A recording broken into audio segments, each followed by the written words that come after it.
नमस्कार मित्रांनो, मी प्रणय आपल्या यूट्यूब चॅनलवरती आपल्या सर्वांचं पुन्हा एकदा स्वागत करतो।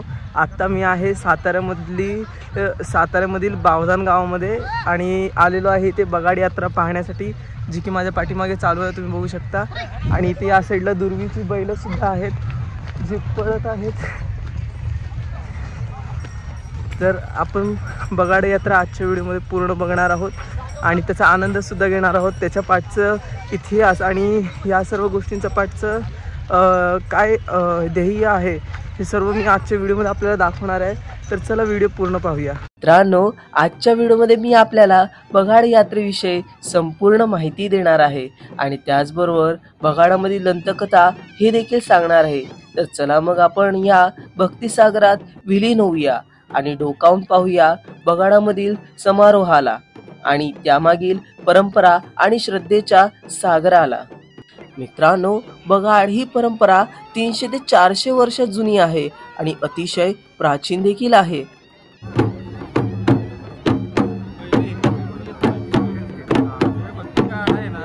अंदाजे जर आपण पाहायला गेलो तर छत्रपती शिवाजी महाराज व इंग्रजांच्या काळापासून देखील ही परंपरा अशीच चालू आहे। इंग्रजांच्या काळात या परंपरेला थांबवण्यात आले होते, परंतु गावकऱ्यांच्या पुढे कोणीही जाऊ शकले नाही।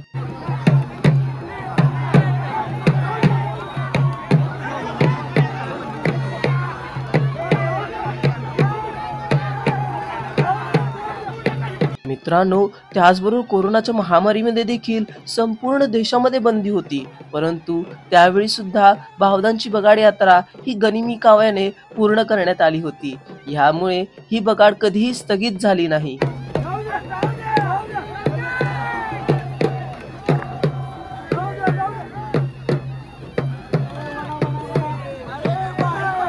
आणि ह्याच कारणामुळे बावधानमधील बगाड यात्रा ही महाराष्ट्रातच नाही तर अगदी देशामध्ये प्रसिद्ध आहे।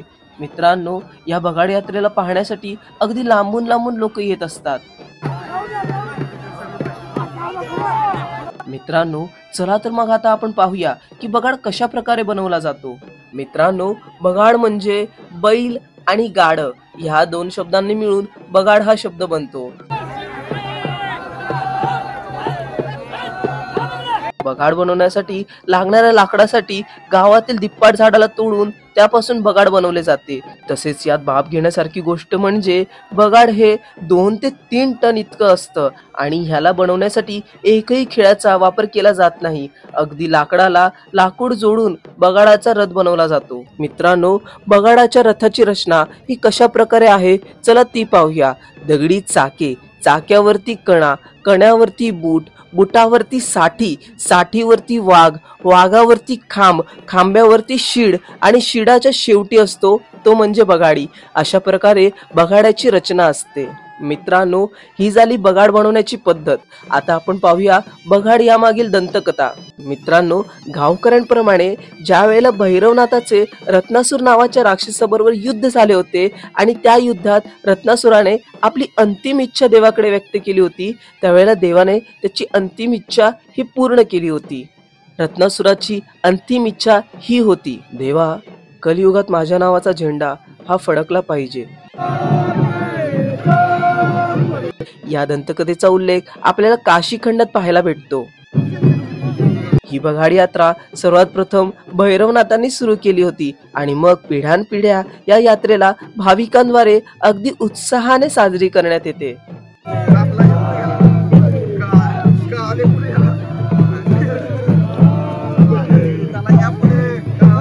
मित्रांनो, आता बगाडी नेमका बगाडाला का टांगला जातो चला त्या मागचं दंतकथा पाहूया। काळभैरव बावधनमधील भैरवनाथ हे स्वयंभू आहेत आणि ह्या मंदिराला दर्शनाला आलेले भाविक नाथाकडे आपले नवस मागतात आणि तो नवस नाथ हे पूर्ण करतो। त्या नवसाला फेडण्यासाठी भाविक होळीच्या दिवशी आपली इच्छा पूर्ती फेडण्यासाठी देवाकडे कौल मागण्यासाठी येत असतात आणि हा कौल ज्या भाविकाला लागतो त्याला बगाडी म्हणून घोषित केलं जातं आणि रंगपंचमीच्या दिवशी त्याला बगाडाला टांगण्यात येते। यात पूर्णतः देवाची इच्छा असते। मग काय, रंगपंचमीच्या दिवशी गाव हे पूर्णतः गुलालाने रंगून जाते। बगाडी हा देवाचे दर्शन घेऊन गावाबाहेरील नदीकडे येतो आणि तिथे स्नान करून काळभैरव देव हे पालखीमध्ये बसलेले असतात। बगाडी देवाचे आशीर्वाद घेतो।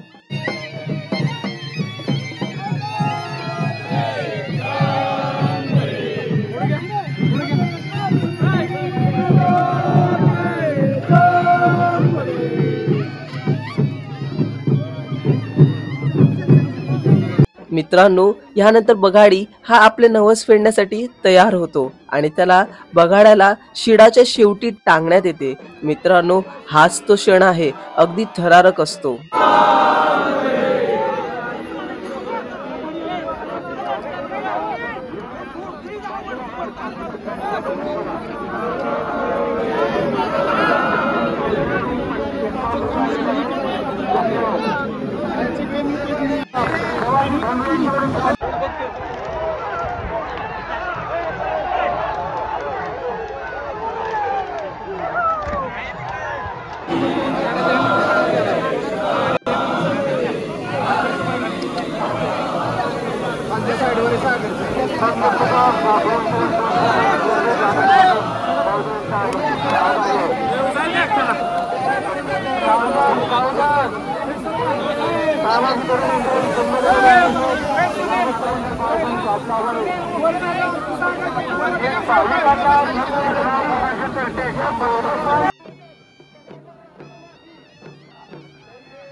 बगाड्याला ओढण्यासाठी 7 रांगेत 14 बैल झुंकवण्यात येतात.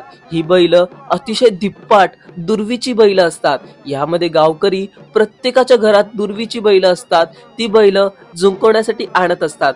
प्रत्येक आपल्याकडून एक एक बैल आवर्जून आणतो. यामुळे पूर्णतः मैदान हे बैलांनी भरून गेलेलं असतं.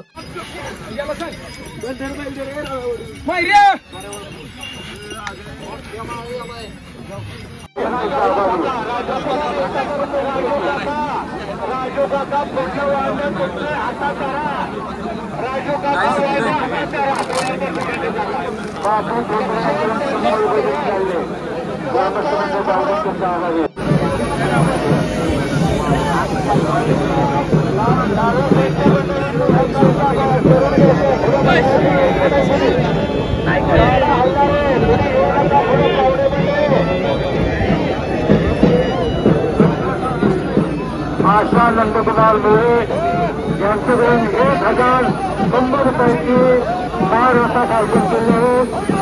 ग्रामसभेमध्ये त्यांचा मनपूर्वक आभार आहे. दिलीप टपळे यांच्याकडून 100 रुपये केलेले धन्यवाद.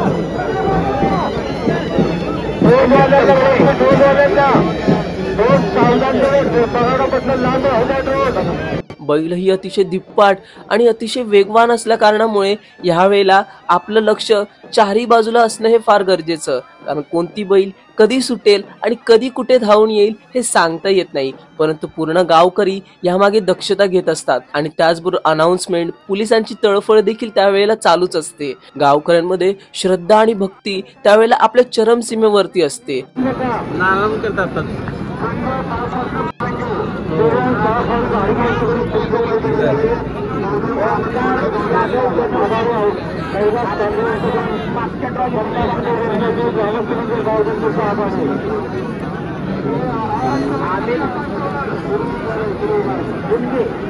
अमित गुंगे यांच्याकडून 200 धन्यवाद.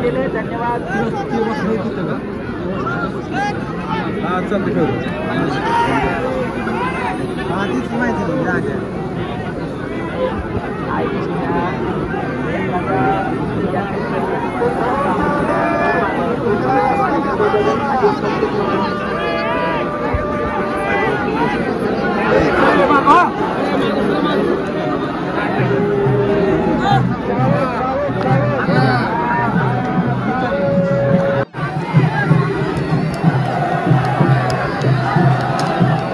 अक्षरशः बैल ही त्या रथाला ओढत असतात. बैल ही रथाला ओढताना कोणत्याही बाजूला जाऊ शकतात. त्यामुळे मंदिरातील ग्रामस्थ ही सर्व तटबंद करून असतात. कोणतीही इजा होऊ नये यामागे पूर्णतः सर्वांचंच लक्ष लागून असतं. मित्रांनो, ही बगाड ओढत ओढत प्रत्येकाच्या शेतातून शेतात येत असते. ही बगाड ज्या ज्या शेतातून जाते तिथे असं मानलं जातं की देवाचे आशीर्वाद लाभले आहे आणि यावेळेस धान्य हे सर्वात जास्त उगवणार आहे.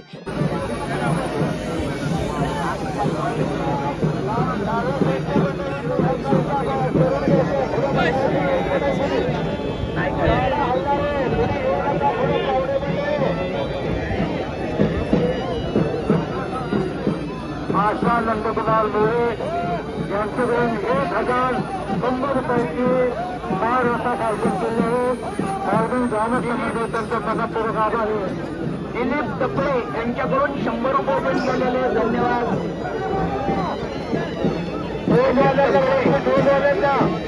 दोन सावधानकडे बगाडापासून लांब होतात रोड. मित्रांनो, हळूहळू का होईना ही बगाड अंतिम म्हणजे आपलं काळभैरव मंदिरात येते आणि तिथे आल्यानंतर बगाडी हा उतरून देवाकडे आपले नवस पूर्णतः झाले आणि ते फेडल्याचे आशीर्वाद मागतो आणि ही यात्रा इथेच अशी संपून जाते.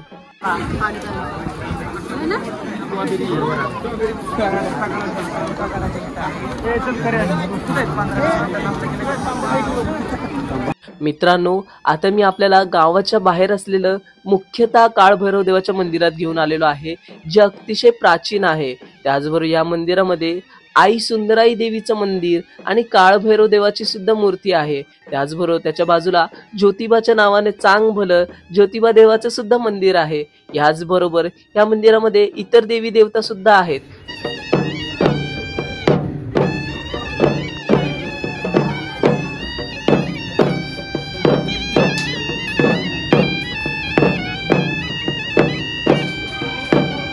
हे मंदिर गावाच्या बाहेर आहे, परंतु सुंदराचं सर्वात कारण म्हणजे हे मंदिर आहे. या मंदिरातून आपल्याला बावधानच नाही तर संपूर्ण साताऱ्यामधली छोटी मोठी गावं दिसून येतात.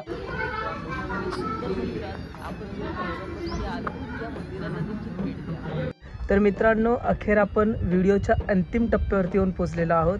काल आपण भैरवनाथाची छावणी ही पाहिली होती. आज आपण बावधानमधलं प्रसिद्ध बगाड हे आपण पाहिलं आणि बगाड आपण अर्धवटच पूर्ण केलं, कारण वेळेअभावी आपल्याला पूर्णतः बगाड हे पूर्ण करता आलं नाही. परंतु आपण काळभैरवांचं मंदिर देखील पाहिलं आणि एकूण एक आपण बगाडमध्ये आणि त्याचसोबत छावणीमध्ये सुद्धा सहभाग घेतला. शेवटला मी व्हिडिओच्या एंडिंगमध्ये आपल्याला घेऊन आलेलो आहे बावधानमधल्या मुख्यतः काळभैरव यांच्या मंदिरामध्ये, जे की मेन मंदिर आहे किंवा आपण असं म्हणू शकतो हे प्राचीन मंदिर आहे. पूर्ण गावकऱ्यांनी मिळून ह्याची दुरुस्ती करून ह्याच्यामध्ये थोडेसे पैसे ॲड करून ह्याला छान पद्धतीने बनवलेलं आहे. हे मुख्यतः प्राचीन मंदिर आहे. त्याच्यानंतर एक मंदिर जे बनवलेलं आहे, जे आपण काल व्हिडिओच्या मध्ये बघितलं, तो मंदिर गावामध्ये आहे, बावधान गावामध्ये. तर एकूण एक हा व्हिडिओ आता इथे संपत आहे. मुख्यतः मला हे गाव सोडायचं मन करत नाही आहे, कारण ज्या प्रकारे मी इथे ह्या सणांना रंगपंचमीला ज्या प्रकारे मी इथे एन्जॉय केलं आहे आणि ज्या प्रकारे मी बघितलं गावकऱ्यांनी किती आनंदाने आणि एकजुटीने ह्या सणाला किती छान पद्धतीने एक्झिबिशन केलेलं आहे, तर हे सर्व पाहून मला हे गाव सोडायचं खरं तर मन नाही करत आहे. आणि दुसरी गोष्ट म्हणजे काळभैरव देव हे खरं तर माझ्यावरती प्रसन्न झाले, त्यामुळे मला हे दोन्हीसुद्धा छावणीसुद्धा आणि त्याचसोबत बगाडसुद्धा मला सहभाग घेता आला त्याच्यामध्ये. खूप छान होतं, खूप आनंद आला आणि खूप मी त्याच्यामध्ये विलीन झालो होतो पूर्णतः. तुम्ही व्हिडिओमध्ये बघितलं. जसं की आता व्हिडिओची शेवट करताना मला खरं तर दुःख होत आहे, कारण आता मला या गावाला सोडावं लागणार. परंतु मी नक्की या गावामध्ये पुन्हा येईन आणि पुन्हा या सणांना पुन्हा पुढच्या वर्षी सेलिब्रेट करेन आणि त्याचासुद्धा व्हिडिओ आपल्याला दाखवेन. मित्रांनो, जर आपल्याला व्हिडिओ हा आवडला असेल तर खाली कमेंट करून मला नक्की सांगा. चॅनलला सबस्क्राईब करायला विसरू नका, कारण हे असे व्हिडिओज बनवायला भरपूर मेहनत लागते आणि भरपूर पैसेसुद्धा जातात या व्हिडिओजला बनवण्यासाठी. त्यामुळे जर तुम्ही चॅनलला सबस्क्राईब कराल तर मला मोटिवेट भेटेल असे व्हिडिओज आणखीन बनवण्यासाठी. व्हिडिओमध्ये काही शिकायला भेटलं असेल तर ते सुद्धा मला कमेंटमध्ये सांगू शकता. तुमची भावनासुद्धा तुम्ही कमेंटमध्ये व्यक्त करू शकता. मी भेटतो इतर गोष्टींसोबत, इतर मुद्द्यांसोबत. तोपर्यंत जय हिंद, वंदे मातरम, भारत माता की जय.